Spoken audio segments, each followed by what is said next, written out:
नमस्कार। जार आयुर्वेदा में आपका हार्दिक स्वागत है। हम आज बात करेंगे हड्डियों के कमजोर होने के कारण, इसके उपाय कौन कौन से हैं, इसको हम पहचान किस तरीके से सकते हैं।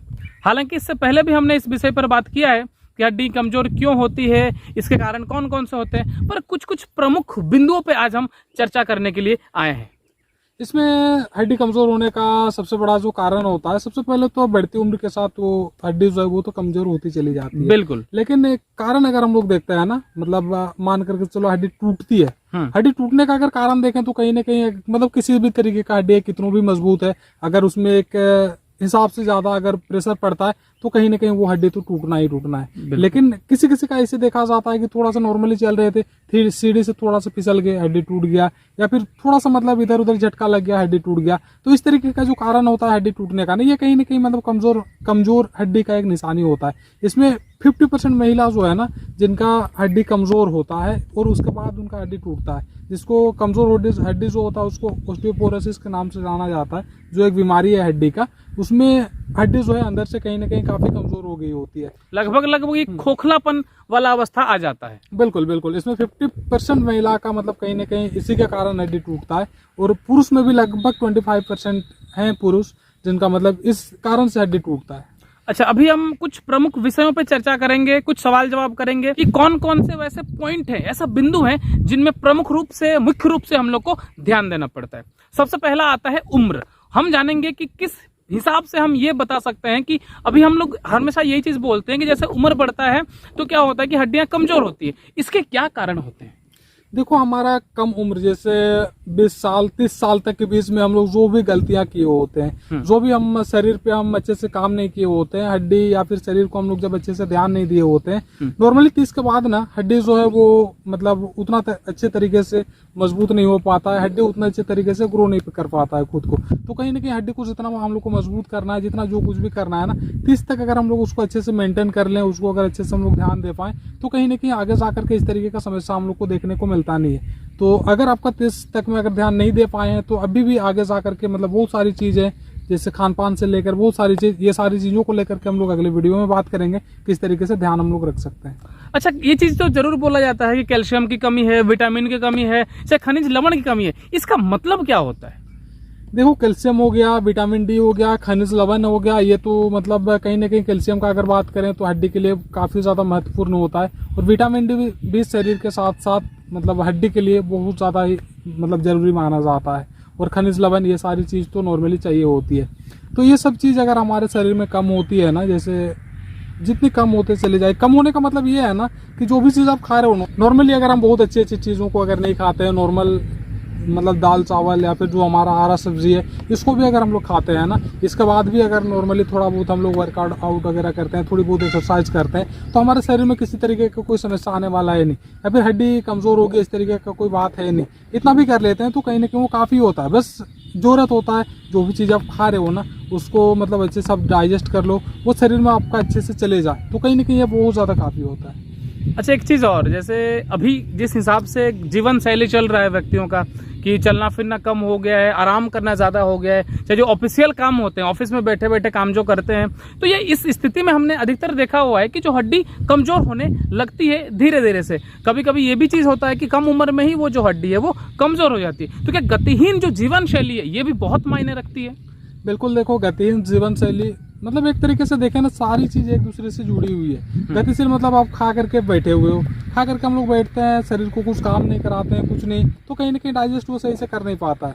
खाने के बाद शरीर थोड़ा सा मतलब कुछ काम करें, या फिर कुछ हम लोग चलना बोलना, या फिर थोड़ा बहुत एक्सरसाइज करें, तो कहीं ना कहीं मतलब शरीर अच्छे से काम करता है। तो जो भी हम लोग खाए हैं वो शरीर में मतलब अच्छे से जाता है, और वो चीज़ अगर अच्छे से जाए तो हमारा शरीर कहीं ना कहीं मतलब हड्डी या फिर शरीर के जो भी अलग अंग है उसको अच्छे तरीके से फायदा पहुंचा सकता है।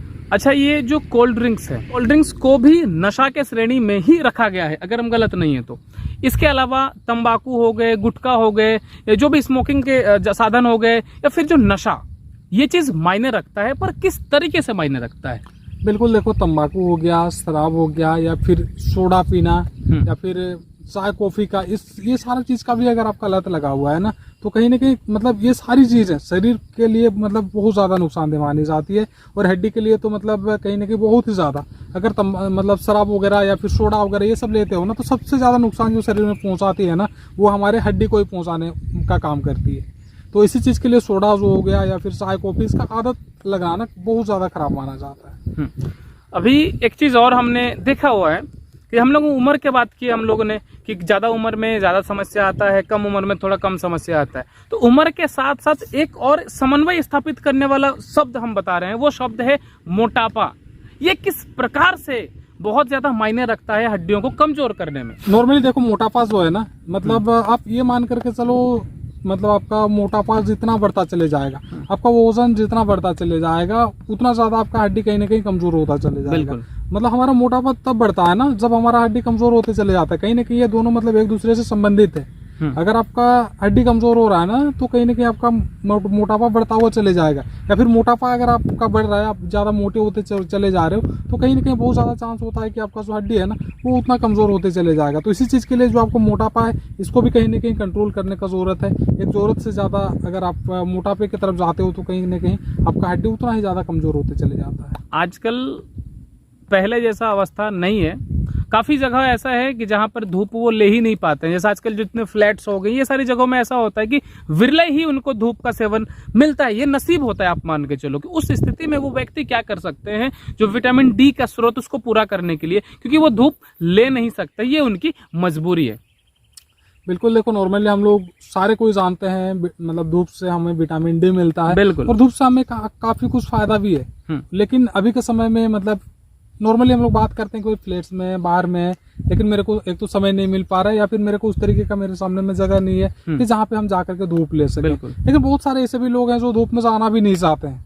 तो ये कहीं ना कहीं मतलब हमारा जो नेचुरल तरीके से जो हम लोग को विटामिन डी मिलता है, और साथ साथ में जो धूप है ना, वो हमारे स्किन के लिए भी बहुत ज्यादा फायदेमंद होता है। तो इसी चीज के लिए कहीं ना कहीं मतलब अगर आप ले सको, मतलब सुबह का धूप अगर आप ले सकते हो या फिर शाम का, दोनों में से किसी भी एक समय का अगर आप धूप ले सकते हो, तो आपका हड्डी के साथ साथ वो कहीं ना कहीं आपका जो स्किन है, आपका जो त्वचा है, उसके लिए काफी ज्यादा फायदेमंद है। ये तो हमने बात किया कि हड्डियों के कमजोर होने के कारण कौन कौन से हो सकते हैं। अब हम कुछ प्रमुख बिंदुओं पर चर्चा करेंगे कि इनके पहचान कौन कौन से होते हैं, किस प्रकार से हम ये समझ सकते हैं कि अब जो हमारी हड्डियां हैं वो कमजोर होने लग गई हैं। सबसे पहले जो है ना, मतलब आपका जब भी हड्डी कमजोर होगा या फिर ऑस्टियोपोरोसिस जैसे समस्या अगर आपको आने लगता है ना, तो कमर का जो भाग है ना, कमर से थोड़ा सा ऊपर जहाँ पे रीढ़ का हड्डी खत्म होता है, ये आसपास में ना आपको कहीं ना कहीं दर्द होना स्टार्ट होगा। जब आप झुकोगे या फिर बैठ करके उठने का कोशिश करोगे, या फिर मतलब कुछ उस तरीके से मतलब वजन उठाओगे, तो कहीं ना कहीं वहाँ पे आपको दर्द होना स्टार्ट होगा। अगर वहाँ पे आपको दर्द है ना, तो कहीं ना कहीं आपको नजरअंदाज नहीं करना चाहिए। आपको मतलब या तो आप चेक करा लो, या फिर जाकर के किसी तरीके का मेडिसिन का इस्तेमाल करो। कहीं ना कहीं आपको हड्डी को लेकर के ध्यान देने का जरूरत आपको आ गया है। वो एक नॉर्मली एक आपको जो है ना संकेत दे दिया गया है कि भाई आपका हड्डी जो है कमजोर हो रहा है, आगे आपको हड्डी को ध्यान देने का काफी जरूरत है। अच्छा, कभी कभी ये भी हम लोग देखते हैं, उम्र बहुत ज्यादा नहीं होता है, लगभग 30 के उस पार होता है, जो 40-50 इस तरीके के आसपास में होता है, और हल्का फुल्का कहीं पर गिर जाने के कारण कभी फ्रैक्चर हो गया, तो कहीं पर कोई हड्डी टूट गया, कहने का मतलब ऐसा लगता है कि हड्डियां कमजोर है। तो क्या ये भी एक कारण है, ये भी एक पहचान है कि आपकी हड्डियां अब कमजोर होने लग गई है, आपको इस पर ध्यान देने की जरूरत है? बिल्कुल बिल्कुल, मतलब बहुत सारे ऐसे पेशेंट हैं जो बात करते हैं कि भाई साहब थोड़ा सा मतलब हम गिर गए थे, उतना बहुत ज्यादा तो कुछ था नहीं, थोड़ा सा बस मेरा पैर फिसल गया, मेरा हड्डी टूट गया। तो सिर्फ आपको हड्डी नहीं जोड़ना है वहाँ पर ही, हड्डी के साथ साथ ना कहीं आपका जो है मतलब शरीर के बाकी अंग जो है, बाकी जो हड्डी है ना, उसको उसके ऊपर भी आपको काम करने का जरूरत है, उसको भी कहीं ना कहीं आपको मजबूत करने का जरूरत है। और नॉर्मली इस तरीके से और भी ऐसे भी पेशेंट होते हैं ना, जैसे एक बार टूट गया, उनका जुड़ जाता है, फिर चलना उलना स्टार्ट करते हैं, फिर से उनका टूट जाता है। तो इस कंडीशन में भी कहीं ना कहीं हड्डी जोड़ने के साथ साथ शरीर का जो सारा हड्डी है ना, इसको कहीं ना कहीं मजबूत करने पे आपको काम करने का जरूरत है। कभी कभी ये भी देखा गया है कि एक उम्र के बाद सामान्यतः क्या होने लगता है कि जो शरीर की एक जितना ऊंचाई आपका पहले रहता है, वो क्या होता है कि धीरे धीरे झुकने लगता है वो व्यक्ति, थोड़ा इस स्थिति से वो इस स्थिति में आने लगता है। तो क्या ये भी एक पहचान है कि आपकी हड्डियां अब कमजोर होने लग गई है? बिल्कुल, देखो मतलब नॉर्मली इंसान सीधा रहता है, सीधा खड़ा होता है, सीधा चलता है, तो जब भी उसकी हड्डी कमजोर होगी ना, वो उनका जो रीढ़ का हड्डी है वो कहीं ना कहीं कमजोर होने लग जाता है। तो जब भी आपका रीढ़ की हड्डी कमजोर होगा तो इंसान सीधा खड़ा हो ही नहीं पाएगा, या तो वो बैठेगा तो इस तरीके से झुक करके बैठ जाएगा, फिर खड़ा भी होगा तो नॉर्मली इसी तरीके से खड़ा होगा, या फिर किसी भी अवस्था में उसको चेयर में भी बैठा दो तो इसी तरीके से झुक करके बैठ जाएगा। तो इस तरीके का जो है ना कहीं उनका हड्डी कमजोर हो रहा है। जब भी हड्डी कमजोर होता है रीढ़ की हड्डी भी कमजोर होगा, और रीढ़ की हड्डी कमजोर होगा तो आप सीधा ना खड़े हो पाओगे ना बैठ पाओगे, इस तरीके का समस्या आपको देखने को बिल्कुल। अच्छा, क्या ये सब के अलावा भी कोई ऐसा पहचान है जिससे हम समझ सकते हैं कि हड्डियां आप कमजोर होने लग रही है? बिल्कुल देखो, और साथ साथ में ये होता है जैसे आप बैठ गए हो, मान करके चलो आप जमीन में बैठ गए हो, आप उठना है ना, तो अभी बूढ़े व्यक्ति हैं तो उनका तो चलो मतलब आप हाथ का सहारा लेकर के उठ जाते हैं, हाथ मतलब टेकते हैं जमीन पे फिर उठते हैं, या फिर चेयर में भी बैठे हैं तो साइड में हाथ का मतलब जोर देते हैं फिर उठते हैं। लेकिन नॉर्मली अगर आप 25 साल 30 साल 35 40 तक में भी अगर हो और इस तरीके का अगर आपको हाथ का सहारा लेना पड़ रहा है उठने के लिए, तो कहीं ना कहीं आपको हड्डी को बारे में सोचने का जरूरत है, और अगर नहीं सोचते हो तो आगे जाकर के बहुत ज़्यादा परेशानी का सामना करना पड़ सकता है। बिल्कुल। आज हमने मुख्य रूप से ये जाना कि जो हमारी हड्डियां हैं वो कमजोर होती हैं, इनके कारण कौन कौन से होते हैं और इनकी पहचान क्या होती है। अब अगला जो वीडियो होगा इस पे हम जानेंगे कि इसके उपाय कौन कौन से हैं, इसका घर पर आप किस तरीके से इलाज कर सकते हो, किस प्रकार से आप ये सब चीज़ों को फेस करने से, ये सब चीज़ों का सामना करने से ही बच सकते हो, ताकि कभी भी आपको हड्डियों से संबंधित कोई समस्या ना हो। तो इसी के साथ हम आज की वीडियो को यहीं पर समाप्त करते हैं। अगली वीडियो में फिर इसी जानकारी को आगे बढ़ाते हुए आपसे मिलेंगे। तब तक के लिए नमस्कार।